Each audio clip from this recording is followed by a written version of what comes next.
Bonjour à tous, j'espère que vous allez bien. Dans cette vidéo, je vais vous parler d'une crypto-monnaie que je trouve intéressante.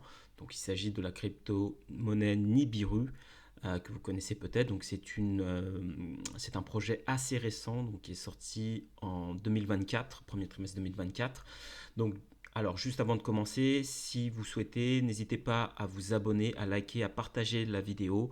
En suivant la chaîne, vous allez pouvoir à la fois contribuer à la chaîne, mais également pouvoir avoir à chaque fois de nouvelles pépites de projets.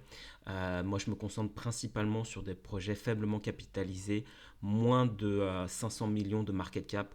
À noter que actuellement, alors pourquoi ce positionnement donc vraiment des petites cryptos et des small cap, des mid cap. Pourquoi? Parce que typiquement actuellement, si vous rentrez sur Bitcoin, euh, typiquement, le Bitcoin actuellement à 60 000 dollars. Si vous souhaitez faire un x2, le market cap actuellement est de 1,18 trilliard de dollars. Si vous souhaitez faire un x2, il faut quand même 1,18 trilliard de dollars supplémentaires pour que vous puissiez faire un x2. Évidemment, avec les ETF Bitcoin et prochainement Ethereum, l'arrivée des institutionnels sur le marché crypto, clairement, c'est totalement possible. À voir ce que le fera le marché, évidemment, mais c'est faisable. Néanmoins, ça demande beaucoup plus d'argent que faire pumper un projet comme Nibiru. Évidemment, donc on verra techniquement, c'est un projet qui a quand même qui a dumpé, puisqu'il a été lancé. Donc les gens qui ont investi au départ du projet récupèrent leurs gains. Donc ça, on va voir tout ça au fur et à mesure. Donc vraiment, dans cette chaîne, vous allez avoir des petites cryptos qui va associer plusieurs éléments, analyse fondamentale, analyse technique, psychologie de marché, position d'entrée et également stratégie de prise de profit. Donc commençons par le projet. Alors, Nibiru, c'est quoi? Donc, Nibiru, c'est une plateforme de Layer One donc, qui a été lancée assez récemment en mars 2024. Donc, son objectif, c'est de résoudre des principales limitations qu'on peut retrouver notamment dans les réseaux de blockchain qui existent. Elle va se concentrer notamment sur la scalabilité, la sécurité et la convivialité pour les développeurs. Donc actuellement, Nibiru, elle peut traiter jusqu'à 40 000 transactions par seconde avec un temps de bloc qui peut aller jusqu'à 1,4 secondes. Donc quand même une blockchain quand même très rapide.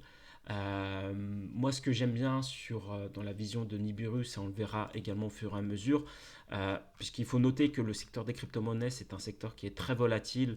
Personnellement, les fondamentaux sont ce qu'ils sont, mais plus qu'important, euh, je pense que la plupart des projets en crypto-monnaie, même si on va rentrer dans le Web3, c'est un peu ce qu'on a eu au niveau de la bulle Internet dans les années 2000. Il y aura beaucoup de projets qui ne servent à rien en réalité, et certains projets, bien évidemment, ont une vraie utilité. En tant qu'investisseur, pour moi en crypto-monnaie, comme c'est des secteurs très volatiles, l'objectif c'est pas de rester ad vitam aeternam, mais c'est de savoir se positionner au bon moment, savoir prendre ses profits. Et c'est pour ça que pour moi les fondamentaux c'est une chose, il faut se poser sur des fondamentaux quand même intéressants, mais plus que ça c'est finalement la hype, tout l'engouement qu'il peut y avoir autour du projet, donc la force du marketing et de la communication de ces projets-là.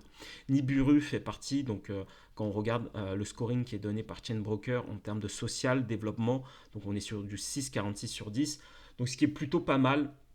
Moi, je me focalise aussi sur des projets dont le ranking est au-dessus de 5. Pour une petite crypto-monnaie, comme on va le voir tout à l'heure, c'est quand même plutôt intéressant. Pour moi, c'est le minimum, donc 5 sur 10. Là, on est plutôt sur du 6. Donc, Nibiru a quand même une forte communauté. Et ce qui est intéressant sur ce projet, c'est les prochains lancements qu'il y aura autour de ce projet-là. Ils vont lancer notamment la collection NFT Genesis. Ils vont également développer sur différents pays en Asie, notamment la Corée, la Chine, l'Inde, le Japon, le Vietnam, la Thaïlande. Ils vont mettre en place l'exécution parallèle vraiment pour améliorer la scalabilité. D'autres projets également en cours. Donc pour moi, c'est un projet de Layer One qui fédère une grosse communauté, qui a mis l'accent sur le marketing, la communication. On est sur une adoption du Web 3, donc potentiellement, ce projet peut avoir sa place. Évidemment, C'est des projets qui m'intéressent moi personnellement. Après, à vous de faire votre propre étude, de voir si ce projet peut vous intéresser. Chacun a ses convictions. Moi, c'est vraiment ma vision que je partage, la vision fondamentale, l'analyse technique, la psychologie de marché, etc. Pour tout ce qui est fondamental, faites-vous vos propres convictions, ça c'est important. Donc, sur les aspects pour moi fondamentaux, euh, pardon, qu'est-ce que je valide? Donc, premièrement, donc, le market cap, un market cap assez faible, donc on est sur 20 millions de market cap, plutôt intéressant. Là, ce qu'on voit sur Chain Broker, typiquement, c'est que pour l'instant, ceux qui ont investi en seed round, en prix de 20 round, n'ont pas encore pu prendre leurs bénéfices. Ils pourront prendre leurs bénéfices à partir d'avril 2025. Donc ça nous laisse quand même un peu de temps avant de voir ce que nous fera le prix. Mais donc du coup, les ventures qui ont investi sur des prix assez bas, 0,06, 0,09, eux pourront prendre leur profit quand même dans un peu moins d'un an. Donc ça nous laisse un peu de temps pour voir ce que fera le projet. Donc actuellement, une tokenomics plutôt sympa. Donc il y aura évidemment un peu d'inflation encore, jusqu'à 100 millions de tokens en circulation, notamment par rapport au public round qui ont investi eux à 0,05. Donc là on est sur du 0,09. Donc le prix peut encore descendre. Donc évidemment, mais pour moi descendre en dessous de 0,05, là où les personnes de la communauté, le public round a investi. Ça me semble plus réaliste, sachant que le seed round, private round, on est plutôt sur 0,06, 0,09. Évidemment, si le projet meurt, ça peut complètement descendre, mais c'est un projet quand même qui est assez récent. Donc évidemment, dans ce type de projet, investir toujours dans des projets avec une taille d'opposition sur lesquels vous êtes confortable si vous croyez en ce projet-là. Donc fondamentalement, un market cap assez intéressant, des ventures, plusieurs ventures sur ce projet, quand même il y en a un certain nombre. Vous avez Cosmos, vous avez Kraken qui sont sur ce projet-là. Donc ils ont levé 20 millions de dollars sur ce projet. Donc après, sur l'analyse technique, ce qu'on voit, c'est que le projet s'est complètement cassé la gueule, mais c'est normal. Jamais investir, pour moi, c'est une règle, jamais investir quand le projet vient de sortir. Pourquoi? Parce qu'on a toujours, ça suit toujours ce schéma. Vous avez une phase de hype au départ, vraiment parce que le projet vient de sortir, une phase de dump très conséquent. Pourquoi? Parce que toutes les personnes qui ont investi initialement avant que le projet soit lancé, ils récupèrent leur profit. Si vous prenez un exemple classique qui est ICP. ICP nous avait fait le même schéma, c'était même complètement catastrophique. Hein. C'était, comme vous pouvez voir, ICP au niveau du lancement, c'était vraiment du grand n'importe quoi. C'était un projet, si on prend, il y a la mèche, hein, évidemment, si on prend la mèche, du plus haut, on était à 2834 avec la mèche. Sans la mèche, on était sur 880 dollars.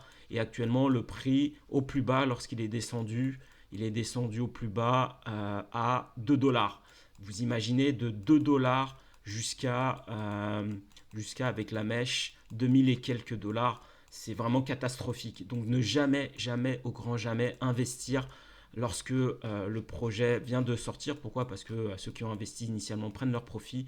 Donc c'est vraiment pas intéressant pour nous, investisseurs privés.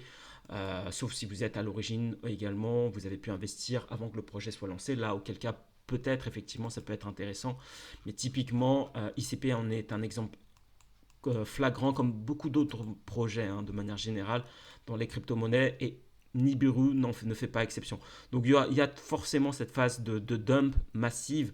Là, tous les gens qui ont investi là, ou se sont dit, bon, le projet, il va révolutionner le marché, super, génial, etc., ils se sont fait complètement dumper dessus. Clairement, le projet, là, là, ils sont vraiment en PLS, vraiment de manière conséquente. Donc c'est vraiment conséquent. Quand vous souhaitez investir sur des projets qui vous intéressent, attendez cette phase vraiment de baisse. Et ensuite, potentiellement, si je me remets sur Nibiru, sur Nibiru, c'est d'attendre vraiment, c'est vraiment d'attendre cette phase de baisse, cette phase où on va commencer doucement mais sûrement d'avoir une volatilité qui diminue, donc le prix peut encore descendre encore un peu, potentiellement, mais si vous revoyez vraiment ces structures de consolidation et ensuite potentiellement de nouvelles structures haussières, là ça peut être intéressant de se positionner, évidemment. Donc c'est à mon sens, hop, si on... Donc, hop, tac. À mon sens, c'est dans ces moments-là où il faudra potentiellement se repositionner. Donc, il y a encore du chemin, donc peut-être attendre encore un peu, mais on arrive dans des zones où Nibiru commence à être intéressant. Euh, donc, évidemment, l'objectif, c'est pas de le garder à vitam aeternam. Après, en termes d'objectifs, là, on est sur 20 millions de market cap. On aura une dilution jusqu'à avril 2025 de 100 millions de tokens en circulation. 100 millions en tokens de circulation. Donc là, on est sur 210. Donc, qu'est-ce qu'on a ici? Donc, tac, tac, tac. On est 186. Donc, après, pour les objectifs, 20 millions pour un layer 1. Est-ce qu'on va arriver sur du 200 millions de market cap, voire même 1 milliard de market cap? Personnellement, je ne pense pas que ça soit irréaliste.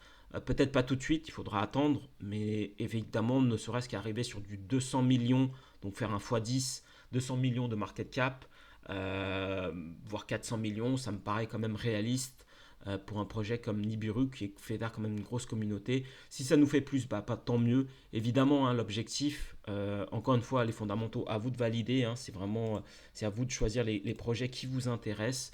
Moi, je vous partage les projets qui, moi, m'intéressent.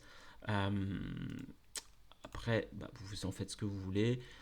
Personnellement, moi, mon objectif, c'est de prendre des profits à la montée, hein, clairement, de ne pas attendre des années et des années pour investir sur ce projet. C'est vraiment pas mon style d'investissement. Donc déjà, en objectif, ce qu'on peut rechercher, si on va chercher des retracements de Fibonacci. Donc déjà, si ça nous offre, ça revient sur du 0,382, ça nous offre déjà fois 236%. Déjà, moi, la stratégie, clairement, dès que ça me fait un x2, je récupère ma mise et le reste, je le laisse en fonction de mes convictions. Donc, pour moi, c'est un style sur lesquels, dans les crypto-monnaies qui sont très volatiles comme ça, la stratégie, le timing est très important et la taille de vos positions sont très importantes. La philosophie, encore une fois, c'est très simple. Il faut vraiment pouvoir investir tout en pouvant dormir la nuit en vous disant, OK, si le projet tombe de 50%, voire plus, je suis confortable et je ne stresse pas à regarder à chaque minute qu'est-ce que fait le projet. Non, il faut pouvoir dormir la nuit, ne jamais risquer de l'argent dont vous avez besoin, avoir des convictions sur le projet, choisir une taille de position qui vous convient, choisir une position d'entrée qui vous convient et prendre des profits au moment où ça vous fait x2, vous récupérez votre mise et vous laissez selon les convictions que vous avez. Donc voilà, c'est ce que je voulais partager avec vous dans cette vidéo. Vraiment un projet, à mon sens, qui est intéressant, qui peut nous offrir quand même du bon rendement. Vraiment, mais encore une fois, ça c'est valable pour tout ce que je partage sur cette chaîne. Investissez sur vos convictions à vous. Ayez une stratégie, si vous aimez ce type de stratégie, plutôt des small cap, des cryptos faiblement capitalisés, validez. Si je le mets, hein, vraiment, si je l'écris, donc à valider donc la taille de vos positions, en deux, finalement, baisse de la volatilité. Vraiment attendre que le projet ait une baisse de volatilité, attendre ces trois phases de retracement, une capitulation par le prix et le temps. Donc ce qu'on a là actuellement sur Nibiru, capitulation par le prix, attendre un peu pour une capitulation par le temps et après attendre de nouvelles structures haussières pour se repositionner. Donc taille de position, faible volatilité, choisir son point d'entrée. Donc revoir de nouvelles structures haussières.